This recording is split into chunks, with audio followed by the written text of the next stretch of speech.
me today, I have Nels Anderson. So I'm going to start off by asking you a question. Tell me a little bit about yourself. That's a pretty broad question. Where are you from? I was born in a small town in Utah called Heber.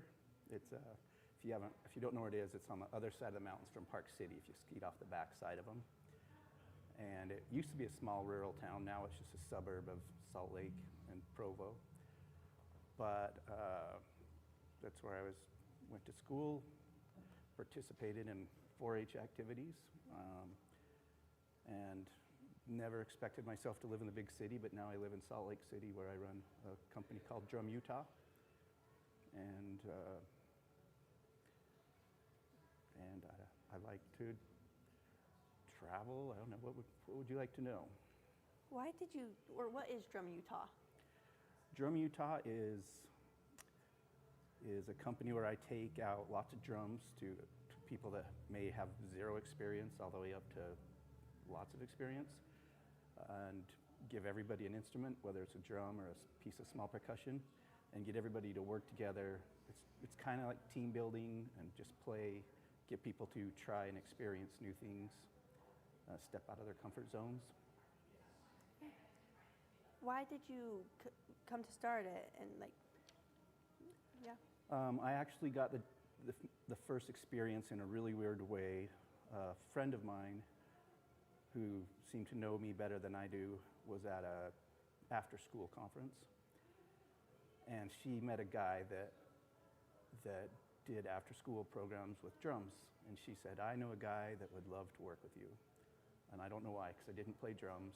I didn't have anything to do with music, really. And she gave him my number, and I was literally sitting on the couch watching TV, and he called me and said, "I was told you would like to do this." He's like, "Come down and try it." And it turned out his headquarters were like 4 blocks away from my house.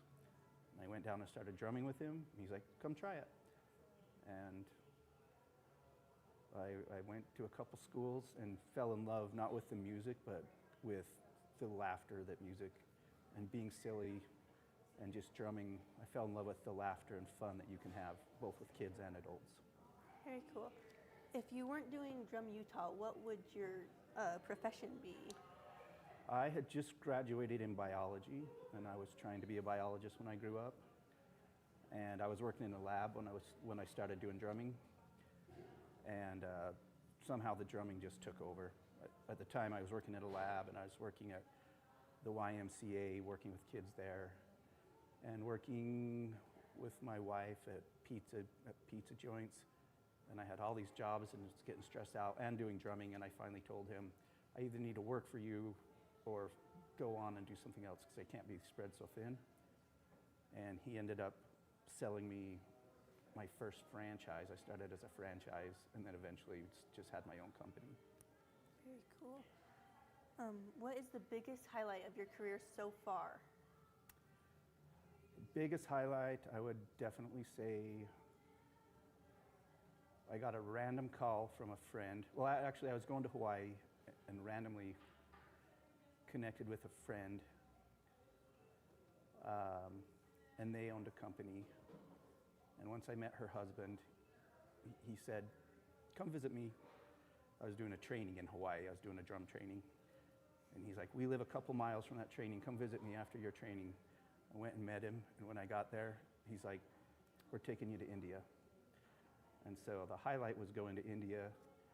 His company bought all the drums, and he wanted us to do team building with his company, so we worked with his company. And then his company is taken real good care of, he wanted them to give back to the communities. So I took all his employees, and we went out into some orphanages and played at 2 or 3 different orphanages with his company's assistance and all the instruments we bought. And that's a pretty hard one to beat. That's a pretty amazing experience.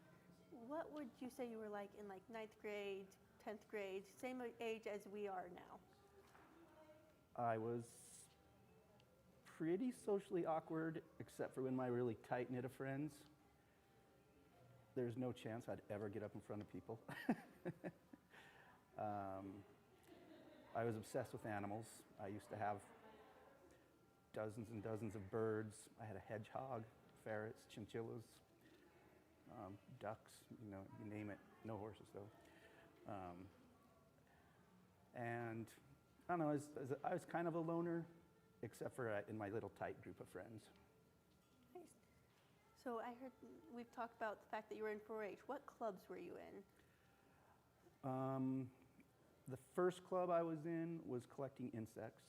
So I don't know if it has a proper name or not, but we collected insects all summer, and then we pinned them up, and we got to submit them in our county fair, or I mean our state fair. And then my pride and joy is we showed animals, and my uncles and my grandpa were pig farmers, so we bought young pigs from them, raised them up, and I won. The only trophy I've ever won is for showmanship, and I have a trophy with a big pig on top of it. Cool. Did you do any projects other than showing pigs and the insects? I probably did.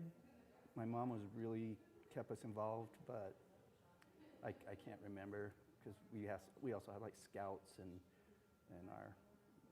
our local like church groups and stuff. So we did lots of stuff, and some of it kind of weaves together. It's hard to see where one stops and where the other one begins. Definitely. How many years were you in 4-H? I don't know, probably 5, 6, 7. I mean, I showed at least 3 or 4 pigs, then plus the insect collecting, so a good chunk. Okay.